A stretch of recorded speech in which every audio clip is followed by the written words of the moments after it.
El Nino को लेकर इस समय चर्चाएं जोरों पर हैं। एल नीनो के कारण खेती पर पड़ने वाले असर को लेकर दुनिया भर के कृषि विशेषज्ञ इन दिनों अपनी अपनी राय रख रहे हैं। कुछ का कहना है कि एल नीनो का असर वैश्विक खाद्य उत्पादन पर देखने को मिल सकता है, जिससे दुनिया के कई हिस्सों में खाद्य पदार्थों की कीमतों में बढ़ोतरी हो सकती है। वहीं कुछ कृषि विशेषज्ञ एल नीनो से वैश्विक खाद्य उत्पादन पर कुछ खास असर न देखे जाने की बात भी कह रहे हैं। इसी बीच अब राशन चावल के कोटे पर बड़ी खबर केंद्र सरकार के हवाले से सामने आई है, जहां केंद्र सरकार ने राज्यों को निर्देश दिया है कि वे एल नीनो की स्थिति को ध्यान में रखते हुए अगस्त, सितंबर और अक्टूबर का राशन चावल का कोटा अगस्त में ही बांट दें। अब केंद्र सरकार के इस निर्देश को लेकर तेलंगाना में राज्य और केंद्र सरकार के गोदामों पर बोझ कम होने की उम्मीद जताई जा रही है। दरअसल तेलंगाना में पिछले 3 सीजन से धान की रिकॉर्ड खरीद के कारण गोदामों में जगह की कमी सामने आई है। अब केंद्र के इस निर्देश पर सिविल सप्लाई कॉर्पोरेशन के अधिकारियों ने राशन कार्ड धारकों को 3 महीने का कोटा सप्लाई करने के लिए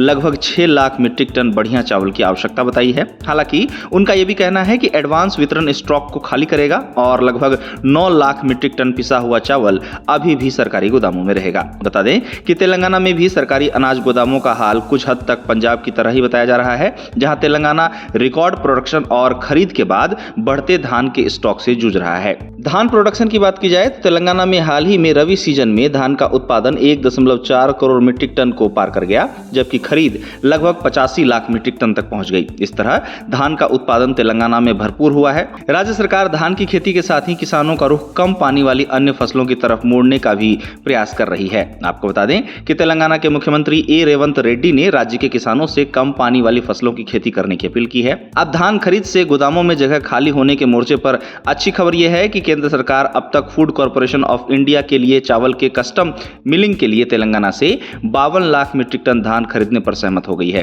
हालांकि हाल ही में तेलंगाना सरकार ने केंद्र सरकार से इस कोटे को बढ़ाकर 80 लाख मीट्रिक टन करने का अनुरोध किया है। अब एल नीनो से चावल की खेती पर पड़ने वाले असर को लेकर एक्सपर्ट्स का कहना है कि अगर एल नीनो के कारण चावल का उत्पादन प्रभावित होता है तो इससे प्राइवेट मार्केट में भी धान की मांग बढ़ सकती है। इसकी आशंका को देखते हुए तेलंगाना सरकार ने पहले ही तय कर लिया है कि किसानों से धान सिर्फ उतना ही खरीदा जाएगा जितना केंद्र सरकार स्वीकार करेगी। बताया जा रहा है कि तेलंगाना स्टेट फार्मर्स कमीशन की सिफारिशों के आधार पर सरकार बीपीटी 5204, तेलंगाना सोना, KNM 1638, जय श्री राम और HMT जैसी ज्यादा डिमांड वाली धान की किस्मों को बढ़ावा दे रही है, जिनकी घरेलू और एक्सपोर्ट दोनों तरह से अच्छी मांग है और जो किसानों को बेहतर रिटर्न देती है। अब जैसा कि केंद्र द्वारा राज्यों को निर्देश दिया गया है कि वे एल नीनो की स्थिति को ध्यान में रखते हुए अगस्त, सितंबर और अक्टूबर का राशन चावल का कोटा अगस्त में ही बांट दें, तो इससे उम्मीद जताई जा रही है कि इससे तेलंगाना में राज्य और केंद्र सरकार के